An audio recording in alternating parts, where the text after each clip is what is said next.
Hello, നമസ്കാരം. മറ്റൊരു അധ്യായത്തിലേക്ക് സ്വാഗതം. നമ്മളിപ്പോൾ നോക്കിക്കൊണ്ടിരിക്കുന്നത് പ്രീവിയസ് ഇയർ ക്വസ്റ്റ്യൻ പേപ്പറാണ്. അതിൻ്റെ ആൻസർ വിത്ത് അതിൻ്റെ കണക്റ്റഡ് ഫാക്ട്സ് ആണ് അല്ലേ? ഓക്കെ, ഇത്തരം പഠനം നമ്മൾക്ക് ഏറ്റവും കൂടുതൽ മാർക്ക് നേടിത്തരാനായിട്ട് ഉപകരിക്കും. അതുകൊണ്ട് തന്നെ നമ്മൾ ഈ ഒരു സീരീസ് മാക്സിമം കണ്ടിന്യൂ ചെയ്ത് പോകുന്നതായിരിക്കും. ഓക്കെ, അപ്പോൾ എല്ലാവിധ സപ്പോർട്ടും നിങ്ങളുടെ ഭാഗത്ത് നിന്ന് പ്രതീക്ഷിച്ചുകൊണ്ട് ക്ലാസ്സിലോട്ട് കടക്കുകയാണ്.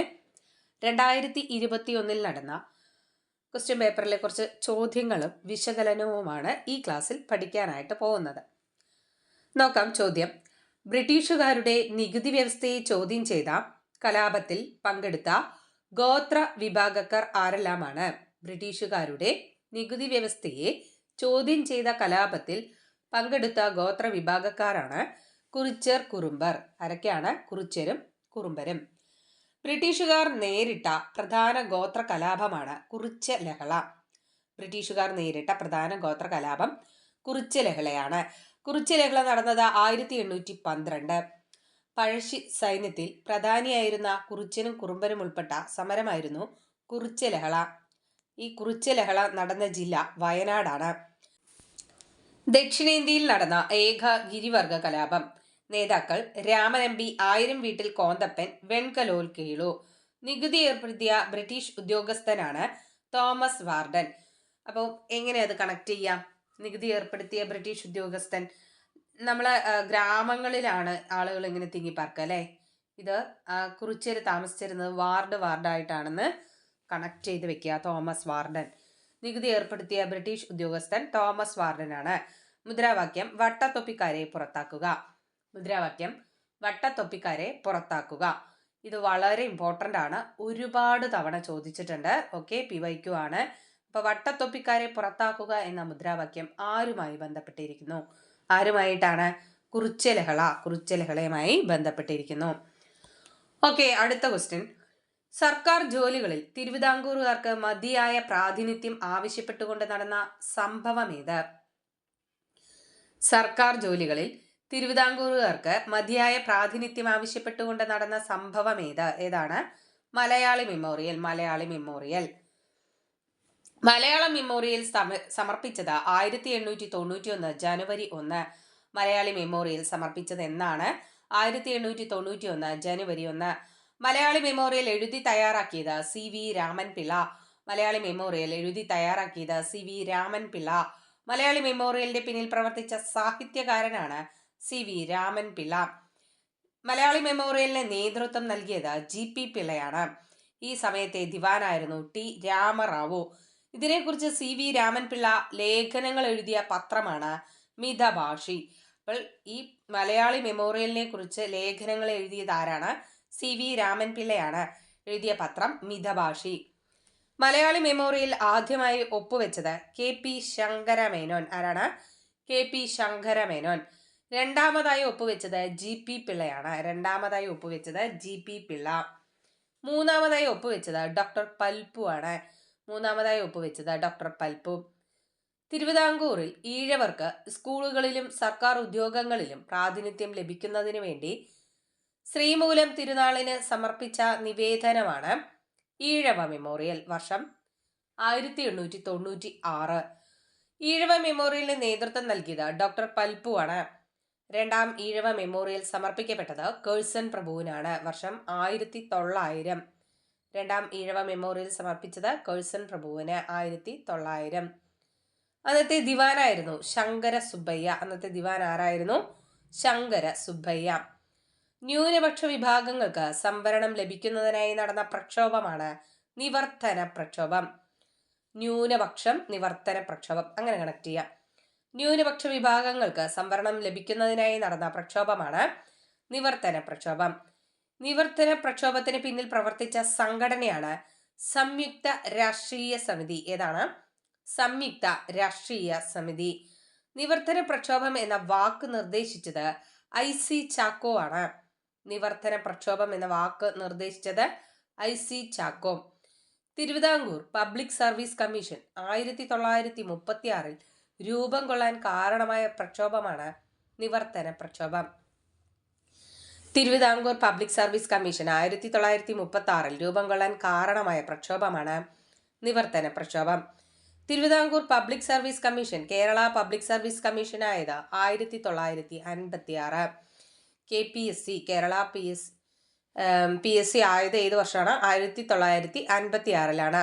നേരത്തെ അത് എന്തായിരുന്നു? തിരുവിതാംകൂർ പബ്ലിക് സർവീസ് കമ്മീഷൻ ആയിരുന്നു. അത് കേരള പബ്ലിക് സർവീസ് കമ്മീഷൻ ആയത് 1956. നിവർത്തന പ്രക്ഷോഭത്തിന്റെ ജിഹ്വ എന്നറിയപ്പെടുന്നത് കേരള കേസരി എന്ന പത്രമാണ്. നിവർത്തന പ്രക്ഷോഭത്തിന്റെ ജിഹ്വ എന്നറിയപ്പെടുന്നത് കേരള കേസരി എന്ന പത്രമാണ്. യാചനയാത്ര നടത്തിയത് VT ഭട്ടതിരിപ്പാട്. യാചനയാത്ര നടത്തിയത് VT ഭട്ടതിരിപ്പാട്. VT ഭട്ടതിരിപ്പാട് യാചനയാത്ര നടത്തിയത് 1931 തൃശൂർ മുതൽ കാസർഗോഡ് വരെ. ഏതു മുതൽ ഏതുവരെ? തൃശൂർ മുതൽ കാസർഗോഡ് വരെ 1931 യാചനായാത്ര നടത്തിയത്. ക്ലിയർ ആണല്ലോ? അപ്പൊ അടുത്ത ക്വസ്റ്റ്യൻ നോക്കാം. മനുഷ്യരുടെ വായിലെ ഉളിപ്പല്ലുകളുടെ എണ്ണം എത്ര? മനുഷ്യരുടെ വായിലെ ഉളിപ്പല്ലുകളുടെ എണ്ണം എത്ര? എത്രയാണ്? 8 ഉളിപ്പല്ലാണ് മനുഷ്യന്റെ വായിലുള്ളത്. പല്ലുകളെ കുറിച്ചുള്ള പഠനം അറിയപ്പെടുന്നത് ഓഡന്റോളജി. പല്ലുകളെ കുറിച്ചുള്ള പഠനം ഓഡന്റോളജി. ദന്ത ക്രമീകരണത്തെ കുറിച്ച് പഠിക്കുന്ന ശാസ്ത്രശാഖയാണ് ഓർത്തോഡെന്റോളജി. ദന്ത ക്രമീകരണത്തെ കുറിച്ച് പഠിക്കുന്ന ശാസ്ത്രശാഖ ഓർത്തോഡെന്റോളജി. വായുടെ മേൽത്തട്ട് അറിയപ്പെടുന്നത് പാലറ്റ. വായുടെ മേൽത്തട്ട് അറിയപ്പെടുന്നത് പാലറ്റ. മനുഷ്യരിലെ സ്ഥിരദന്തങ്ങളുടെ എണ്ണം 32. മനുഷ്യരിലെ സ്ഥിരദന്തങ്ങളുടെ എണ്ണം 32. ജനിച്ച ശേഷം മുളയ്ക്കുന്ന പല്ലുകൾ പാൽപ്പല്ലുകൾ. പാൽപ്പല്ലുകളുടെ എണ്ണം 20. പാൽപ്പല്ലുകൾ കൊഴിഞ്ഞു പോകുന്നത് 6 മുതൽ 12 വയസ്സുവരെ. പാൽപ്പല്ലുകൾക്ക് കൊഴിഞ്ഞ് പകരം മുളയ്ക്കുന്ന പല്ലുകളാണ് സ്ഥിരദന്തങ്ങൾ. ഏതാണ്? സ്ഥിരദന്തങ്ങൾ. പ്രായപൂർത്തിയായ ശേഷം മുളയ്ക്കുന്ന 4 സ്ഥിരദന്തങ്ങളാണ് വിവേകദന്തങ്ങൾ. പ്രായപൂർത്തിയായ ശേഷം മുളയ്ക്കുന്ന 4 സ്ഥിരദന്തങ്ങളാണ് വിവേകദന്തങ്ങൾ. മനുഷ്യരിലെ 4 തരം ദന്തങ്ങളാണുള്ളത്: ഉളിപ്പല്ല്, കോമ്പല്ല്, ചർവണകം, അഗ്രചർവണകം. ഏറ്റവും കൂടുതൽ പല്ലുകളുള്ള ജീവിയാണ് ഒപ്പോസം. ഏറ്റവും കൂടുതൽ പല്ലുകളുള്ള ജീവി ഒപ്പോസം. പല്ലില്ലാത്ത സസ്തനികളാണ് നീലത്തിമിംഗലം, പാഗോലിൻ, നീലത്തിമിംഗലം എന്നിവ പല്ലില്ലാത്ത സസ്തനികളാണ്. സസ്യഭോജികളിൽ ഇല്ലാത്ത പല്ല് കോമ്പല്ല്. സസ്യഭോജികളിൽ ഇല്ലാത്ത പല്ലാണ് കോമ്പല്ല്. എന്തിനാണ് കോമ്പല്ല് യൂസ് ചെയ്യുന്നത്? വലിച്ചു കീറാനാണ് അല്ലെ. അപ്പൊ സസ്യഭോജികൾക്ക് അതിന്റെ ആവശ്യമുണ്ടോ? ഇല്ല. ആനക്കൊമ്പ് രൂപാന്തരം പ്രാപിച്ചിരിക്കുന്നത് ഉളിപ്പല്ലാണ്. ആനക്കൊമ്പ് രൂപാന്തരം പ്രാപിച്ചിരിക്കുന്നത് ഉളിപ്പല്ലാണ്. ഓക്കെ, ക്ലിയർ അല്ലേ? അടുത്ത ക്വസ്റ്റ്യൻ നോക്കാം. ശ്വാസകോശത്തെ പൊതിഞ്ഞിരിക്കുന്ന ഇരട്ട സ്തരമാണ് പ്ലൂറ. ശ്വാസകോശത്തെ പൊതിഞ്ഞിരിക്കുന്ന ഇരട്ട സ്തരമാണ് ഏത്? പ്ലൂറ. ശ്വസന വ്യവസ്ഥയുടെ കേന്ദ്രമാണ് ശ്വാസകോശം. ശ്വസന വ്യവസ്ഥയുടെ കേന്ദ്രമാണ് ശ്വാസകോശം. വെള്ളത്തിലിട്ടാൽ പൊങ്ങിക്കിടക്കുന്ന മനുഷ്യ ശരീരത്തിലെ ഏക അവയവമാണ് ശ്വാസകോശം. ശ്വാസകോശം സ്ഥിതി ചെയ്യുന്ന അറ ഔരാശയം. ഏതാണ്? ഔരാശയം. ശ്വാസകോശങ്ങളെ കുറിച്ചുള്ള പഠനമാണ് പ്ലൂറോളജി. ശ്വാസനാളവും അന്നനാളവും ആരംഭിക്കുന്നത് ഗ്രസനിയിൽ നിന്നാണ്. ശ്വാസനാളം 2 പിരിഞ്ഞുണ്ടാകുന്ന കുഴലുകളാണ് ബ്രോങ്കൈകൾ. ഉച്ഛ്വാസത്തിനും നിശ്വാസത്തിനും സഹായിക്കുന്ന പേശികളാണ് ഡയഫ്രം, അന്തർപാശുക പേശികൾ. നെഞ്ചിനെ വയറ്റിൽ നിന്നും വേർതിരിക്കുന്ന പേശി നിർമ്മിത ഭാഗമാണ് ഡയഫ്രം. ശ്വാസകോശത്തിലെ വായു അറകൾ ആൽവിയോളകൾ. ഏതാണ്? ആൽവിയോളകൾ എന്നറിയപ്പെടുന്നു. ശ്വാസകോശത്തിലെ വായു അറകൾ അറിയപ്പെടുന്നത് ആൽവിയോളകൾ. വാതക വിനിമയ പ്രക്രിയയാണ് അന്തർവ്യാപനം. എന്താണ് അന്തർവ്യാപനം? വാതക വിനിമയ പ്രക്രിയ അറിയപ്പെടുന്നത് അന്തർവ്യാപനം. ശ്വാസകോശ രോഗങ്ങളാണ് ന്യൂമോണിയ, ബ്രോങ്കൈറ്റിസ്, എംഫിസിമ തുടങ്ങിയവ. പുകവലിക്കാരിൽ ഉണ്ടാകുന്ന ശ്വാസകോശ രോഗങ്ങളാണ് ബ്രോങ്കൈറ്റിസ്, എംഫിസിമ എന്നിവ. നന്നായി ശ്വസിക്കാൻ കഴിയാത്തത് മൂലം ശരീരത്തിന് മതിയായ അളവിൽ ഓക്സിജൻ ലഭ്യമാകാതെ വരുന്ന അവസ്ഥയാണ് അസ്ഫിക്സിയ. എന്താണ് അസ്ഫിക്സിയ എന്ന് പറഞ്ഞാൽ? എന്താണ്? നന്നായി ശ്വസിക്കാൻ കഴിയാത്തത് കൊണ്ട് തന്നെ ശരീരത്തിന് വേണ്ടത്ര അളവിൽ ഓക്സിജൻ ലഭിക്കുന്നില്ല. ഇത്തരം അവസ്ഥ അറിയപ്പെടുന്നതാണ് അസ്ഫിക്സിയ. അടുത്ത ക്വസ്റ്റ്യൻ. ലോക ഹീമോഫീലിയ ദിനം. ലോക ഹീമോഫീലിയ ദിനം ഏപ്രിൽ 17. മുറിവുണ്ടായാൽ രക്തം കട്ട പിടിക്കാതിരിക്കുന്ന ജനിതക രോഗമാണ് ഹീമോഫീലിയ. രാജകീയ രോഗം, ക്രിസ്മസ് രോഗം എന്നീ പേരുകളിൽ അറിയപ്പെടുന്നത് ഹീമോഫീലിയ ആണ്. രക്തമില്ലാത്ത കലയാണ് എപ്പിത്തീലിയം. രക്തത്തെക്കുറിച്ചുള്ള പഠനം ഹെമറ്റോളജി. രക്തത്തെക്കുറിച്ചുള്ള പഠനം ഹെമറ്റോളജി. രക്തകോശങ്ങളുടെ നിർമ്മാണം അറിയപ്പെടുന്നത് ഹീമോപോയസിസ്. ഹീമോപോയസിസ്. രക്തത്തിന് നീലയും പച്ചയും നിറം നൽകുന്ന കണികയാണ് ഹീമോസയാനിൻ. എറിത്രോസൈറ്റുകൾ എന്നറിയപ്പെടുന്നത് അരുണരക്താണുക്കൾ. എറിത്രോസൈറ്റുകൾ അരുണരക്താണുക്കൾ. ശരീരത്തിലെ ബ്ലഡ് ബാങ്ക് എന്നറിയപ്പെടുന്നത് പ്ലീഹ. ശരീരത്തിലെ ബ്ലഡ് ബാങ്ക് പ്ലീഹ. ന്യൂക്ലിയസ് ഇല്ലാത്ത രക്തകോശമാണ് ചുവന്ന രക്തകോശം. ന്യൂക്ലിയസ് ഇല്ലാത്ത രക്തകോശം ചുവന്ന രക്തകോശം. രക്തക്കുഴലുകളിൽ രക്തം കട്ടപിടിക്കാതെ സൂക്ഷിക്കുന്ന വസ്തുവാണ് ഹെപ്പാരിൻ. രക്തക്കുഴലുകളിൽ രക്തം കട്ടപിടിക്കാതെ സൂക്ഷിക്കുന്ന വസ്തുവാണ് ഹെപ്പാരിൻ. രോഗപ്രതിരോധത്തെ സഹായിക്കുന്ന പ്ലാസ്മ പ്രോട്ടീനാണ് ഗ്ലോബുലിൻ. രോഗപ്രതിരോധത്തെ സഹായിക്കുന്ന പ്ലാസ്മ പ്രോട്ടീൻ ഗ്ലോബുലിൻ. ഏറ്റവും വലിയ സിരയാണ് അധോമഹാസിര. ഏറ്റവും വലിയ സിര അധോമഹാസിര. ഹീമോഫീലിയ ഒരു പാരമ്പര്യ രോഗമാണ്. ഹീമോഫീലിയ ഒരു പാരമ്പര്യ രോഗമാണ്. രക്തത്തിന് ചുവപ്പ് നിറം നൽകുന്ന വർണ്ണവസ്തുവാണ് ഹീമോഗ്ലോബിൻ. ഏതാണ്? ഹീമോഗ്ലോബിൻ. അടുത്ത ക്വസ്റ്റ്യൻ നോക്കാം. സെറിബ്രത്തിന് പിന്നിൽ താഴെ 2 ദളങ്ങളായി കാണപ്പെടുന്ന മസ്തിഷ്ക ഭാഗമാണ് സെറിബെല്ലം. സെറിബ്രത്തിന് പിന്നിൽ താഴെ 2 ദളങ്ങളായി കാണപ്പെടുന്ന മസ്തിഷ്ക ഭാഗമാണ് സെറിബെല്ലം. ലിറ്റിൽ ബ്രെയിൻ എന്നറിയപ്പെടുന്നത് സെറിബെല്ലമാണ്. Little brain cerebellum. ശരീരത്തിന്റെ സന്തുലിതാവസ്ഥ നിയന്ത്രിക്കുന്ന ഭാഗമാണ് സെറിബെല്ലം. പേശി പ്രവർത്തനങ്ങളെ ഏകോപിപ്പിക്കുന്ന മസ്തിഷ്ക ഭാഗം. മദ്യപിക്കുമ്പോൾ ലഹരി ബാധിക്കുന്ന തലച്ചോറിന്റെ ഭാഗമാണ് സെറിബെല്ലം. തലാമസിന് തൊട്ടു താഴെയായി കാണുന്ന നാഡീകേന്ദ്രമാണ് ഹൈപ്പോ തലാമസ്. പീയൂഷഗ്രന്ഥിയുടെ ഹോർമോൺ ഉൽപാദനത്തെ നിയന്ത്രിക്കുന്നു. ആരാണത്? Hypo thalamus. ശരീര ഊഷ്മാവ്, ജലത്തിന്റെ അളവ് എന്നിവ നിയന്ത്രിക്കുന്നത് ആരാണ്? Hypo thalamus. ഹൈപ്പോ തലാമസ് ഉൽപ്പാദിപ്പിക്കുന്ന ഹോർമോണുകളാണ് ഓക്സിറ്റോസിൻ, വാസോപ്രസിൻ എന്നിവ. ഓക്സിറ്റോസിൻ, വാസോപ്രസിൻ എന്നിവ ഉൽപ്പാദിപ്പിക്കുന്ന ആരാണ്? Hypo thalamus. മസ്തിഷ്കത്തിലെ ഏറ്റവും വലിയ ഭാഗമാണ് സെറിബ്രം. ഐച്ഛിക പ്രവർത്തനങ്ങളെ നിയന്ത്രിക്കുന്ന മസ്തിഷ്ക ഭാഗമാണ് സെറിബ്രം. സെറിബ്രത്തിന്റെ 2 ഭാഗങ്ങളെ തമ്മിൽ ബന്ധിപ്പിക്കുന്ന നാഡീകലകളാണ് കോർപ്പസ് കലോസം. സെറിബ്രത്തിന്റെ ബാഹ്യഭാഗം ഗ്രേ മാറ്ററും ഉൾഭാഗം വൈറ്റ് മാറ്ററുമാണ്. സംസാരത്തിന്, അതായത് ഭാഷയ്ക്കുള്ള പ്രത്യേക കേന്ദ്രമായ ബ്രോക്കസ് ഏരിയ സ്ഥിതി ചെയ്യുന്നത് സെറിബ്രത്തിലാണ്. സെറിബ്രത്തിന് തൊട്ടു താഴെയായി കാണപ്പെടുന്ന ഭാഗമാണ് തലാമസ്. സെറിബ്രത്തിന് തൊട്ടു താഴെ കാണപ്പെടുന്നത് തലാമസ്. നിദ്രാവേളയിൽ സെറിബ്രത്തിലേക്കുള്ള മിക്ക ആവേഗങ്ങളെയും തടയുന്നത് തലാമസ് ആണ്. മോർഫിൻ, ആസ്പിരിൻ തുടങ്ങിയ വേദന സംഹാരികൾ പ്രവർത്തിക്കുന്നത് തലാമസിലാണ്. ഓക്കെ, അടുത്ത ക്വസ്റ്റ്യൻ. ഐച്ഛിക ചലനങ്ങളെ നിയന്ത്രിക്കുന്ന മസ്തിഷ്ക ഭാഗം ഏത്? നമ്മൾ പറഞ്ഞു അല്ലെ, ഐച്ഛിക ചലനങ്ങളെ നിയന്ത്രിക്കുന്ന മസ്തിഷ്ക ഭാഗം ഏതാണ്? സെറിബ്രമാണ്. അടുത്ത ക്വസ്റ്റ്യൻ. കാൽമുട്ടിലെ അസ്ഥിയുടെ പേരെന്ത്? കാൽമുട്ടിലെ അസ്ഥിയുടെ പേര് പാറ്റെല്ല. എന്താണ്? പാറ്റെല്ല. അസ്ഥികളെ കുറിച്ചുള്ള പഠനമാണ് ഓസ്റ്റിയോളജി. അസ്ഥികളെ കുറിച്ചുള്ള പഠനം ഓസ്റ്റിയോളജി.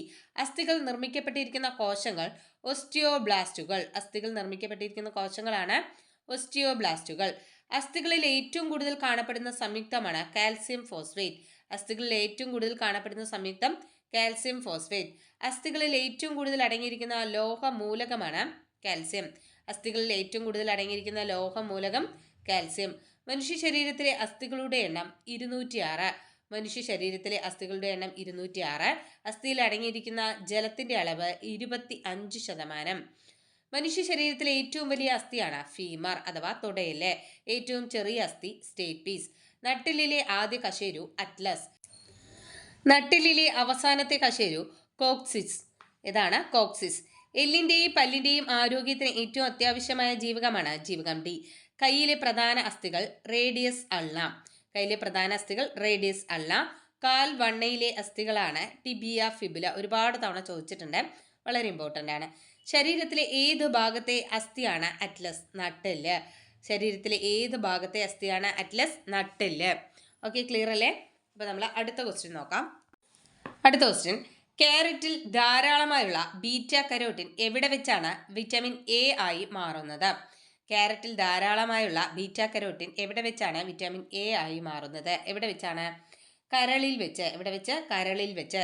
കരളിനെ കുറിച്ചുള്ള പഠനമാണ് ഹെപ്പറ്റോളജി. കരളിനെ കുറിച്ചുള്ള പഠനം ഹെപ്പറ്റോളജി. വിറ്റമിൻ എയുടെ അപര്യാപ്തത മൂലമുണ്ടാകുന്ന രോഗങ്ങളാണ് നിശാന്തത, സിറോഫ്താൽമിയ തുടങ്ങിയവ.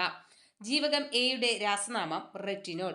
B1 thiamine, B2 riboflavin, B3 niacin അഥവാ nicotinic acid, B5 pantothenic acid, B6 pyridoxine, B7 biotin, B9 folic acid, B12 cyanocobalamin, ജീവകം C അസ്കോർബിക് ആസിഡ്, ജീവകം D കാൽസിഫെറോൾ, ജീവകം E ടോക്കോഫിറോൾ, ജീവകം K ഫില്ലോക്യുനോൺ.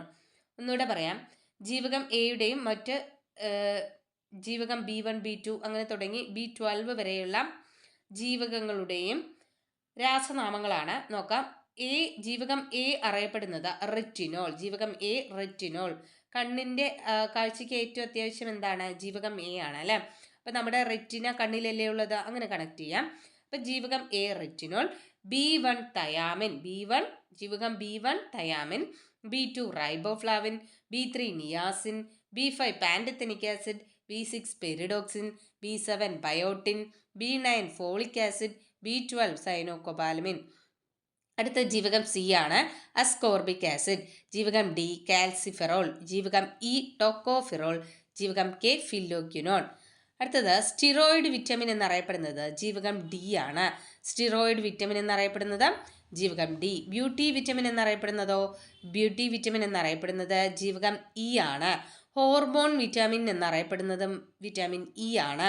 കൊയാഗുലേഷൻ വിറ്റാമിൻ ജീവകം K ആണ്. Coagulation vitamin K. Coagulation K. Sunshine vitamin D ആണ്. Vitamin D ആണ്. Fresh fruit vitamin എന്നറിയപ്പെടുന്നത് ജീവകം സി ആണ്.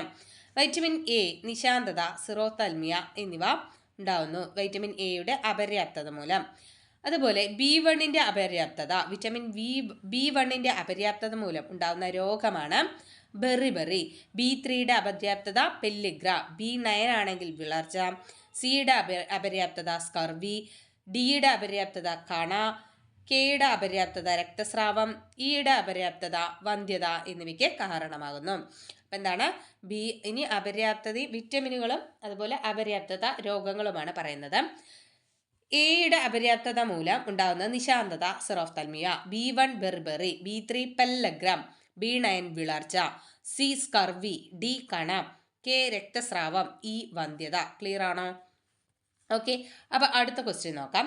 അസ്ഥികളുടെയും പല്ലുകളുടെയും ആരോഗ്യകരമായ വളർച്ചയ്ക്ക് അത്യന്താപേക്ഷിതമായ ജീവകമേത്? അസ്ഥികളുടെയും പല്ലുകളുടെയും ആരോഗ്യകരമായ വളർച്ചയ്ക്ക് അത്യന്താപേക്ഷിതമായ ജീവകം ഏതാണ്? വിറ്റമിൻ ഡി ആണ് അല്ലേ. വിറ്റമിൻ ഡി ആണ്. ശരീരത്തിൽ കാൽസ്യത്തിന്റെ ആഗിരണത്തെ ഉത്തേജിപ്പിക്കുന്ന ജീവകമാണ് ഡി. ശരീരത്തിൽ കാൽസ്യത്തിന്റെ ആഗിരണത്തെ ഉത്തേജിപ്പിക്കുന്നു. പച്ചക്കറികളിൽ നിന്ന് ലഭിക്കാത്ത വൈറ്റമിനാണ് ഡി. മുതിർന്നവരേക്കാൾ കുട്ടികളിൽ ആവശ്യമായ ജീവകം ഡി ആണ്. സൂര്യപ്രകാശത്തിലെ UV രശ്മികൾ, അൾട്രാവയലറ്റ് രശ്മികളുടെ സഹായത്തോടെ ത്വക്കിൽ നിർമ്മിക്കപ്പെടുന്ന ജീവകമാണ് ജീവകം ഡി. ജീവകം ഡിയുടെ 2 വകഭേദങ്ങളാണ് D2ഉം D3യും. D2 എന്ന് പറഞ്ഞാൽ എന്താണ്? കാൽസിഫെറോൾ ആണ്.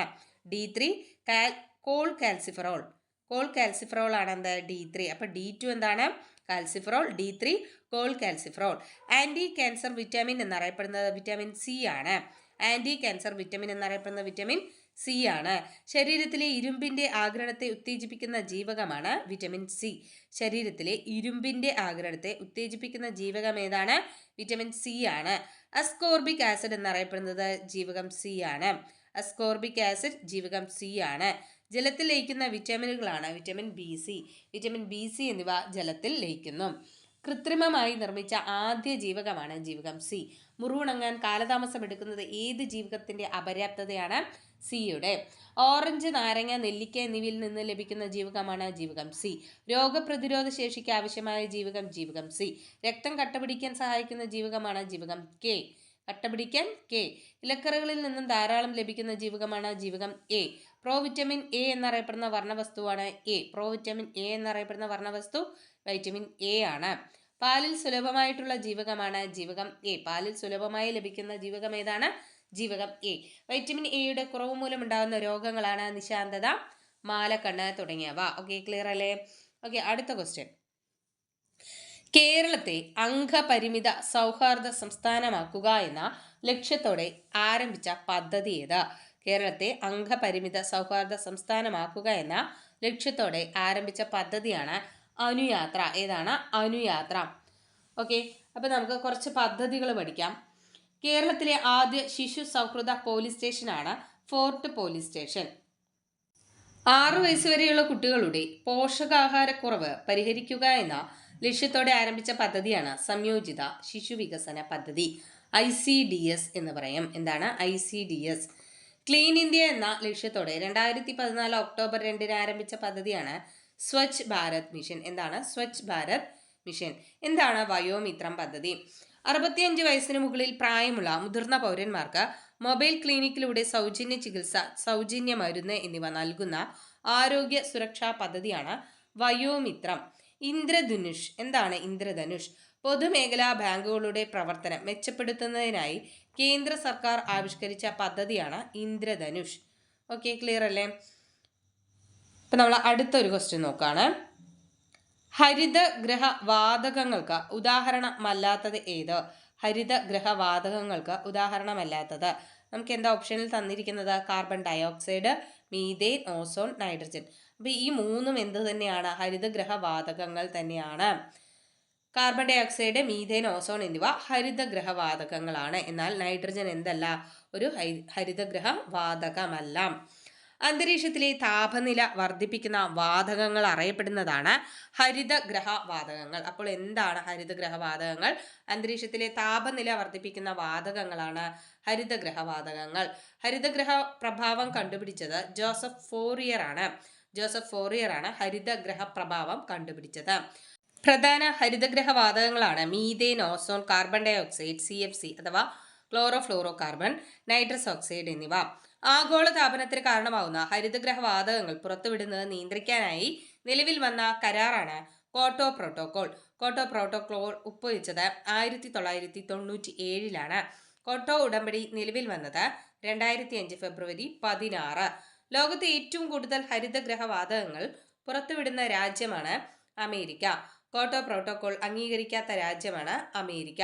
അന്തരീക്ഷത്തിലേക്ക് കാർബൺ ഡയോക്സൈഡ് പുറന്തള്ളുന്ന വ്യവസായ സ്ഥാപനങ്ങൾക്ക് മേൽ ചുമത്തുന്ന നികുതിയാണ് കാർബൺ ടാക്സ് എന്നറിയപ്പെടുന്നത്. കാർബൺ ടാക്സ് ഏർപ്പെടുത്തിയ ആദ്യ രാജ്യമാണ് ന്യൂസിലാൻഡ്. ഏതാണ്? ന്യൂസിലാൻഡ്. കിട്ടിയല്ലോ. അന്തരീക്ഷ വായുവിലെ കാർബൺ ഡൈ ഓക്സൈഡിന്റെ അളവ് എത്രയാണ്? 0.03%. ഹരിതഗൃഹ പ്രഭാവം അനുഭവപ്പെടുന്ന അന്തരീക്ഷ പാളിയാണ് ട്രോപ്പോസ്ഫിയർ. ഏതാണ്? ട്രോപ്പോസ്ഫിയർ. ഭൂമിയെ പോലെ ഹരിതഗൃഹ പ്രഭാവം അനുഭവപ്പെടുന്ന ഒരു ഗ്രഹമുണ്ട്. ഏതാണ്? ശുക്രനാണ്. ശുക്രൻ. ഓക്കെ, ക്ലിയർ ആണോ? അടുത്ത ക്വസ്റ്റ്യൻ നോക്കാം. ന്യൂക്ലിയസിനെ ചുറ്റി കറങ്ങുന്ന കണിക ഏത്? ന്യൂക്ലിയസിനെ ചുറ്റി കറങ്ങുന്ന കണികയാണ് ഇലക്ട്രോൺ. ഏതാണ്? ഇലക്ട്രോൺ. ഒരു പദാർത്ഥത്തിന്റെ രാസപരമായ ഏറ്റവും ചെറിയ കണമാണ് ആറ്റം. ആറ്റം എന്ന പദം ആവിഷ്കരിച്ചത് ഓസ്റ്റ്വാൾട്ടാണ്. ഓസ്റ്റ്വാൾട്ടാണ് ആറ്റം എന്ന പദം ആവിഷ്കരിച്ചത്. ആറ്റം കണ്ടെത്തിയത് ജോൺ ഡാൾട്ടൺ. ആറ്റം സിദ്ധാന്തം ആവിഷ്കരിച്ചത് ജോൺ ഡാൾട്ടൺ ആണ്. ആറ്റം സിദ്ധാന്തം ജോൺ ഡാൾട്ടൺ. ആറ്റത്തിന് ചാർജ് ഇല്ല. ആറ്റം എന്ന പദത്തിനർത്ഥം വിഭജിക്കാൻ കഴിയാത്തത് എന്നാണ്.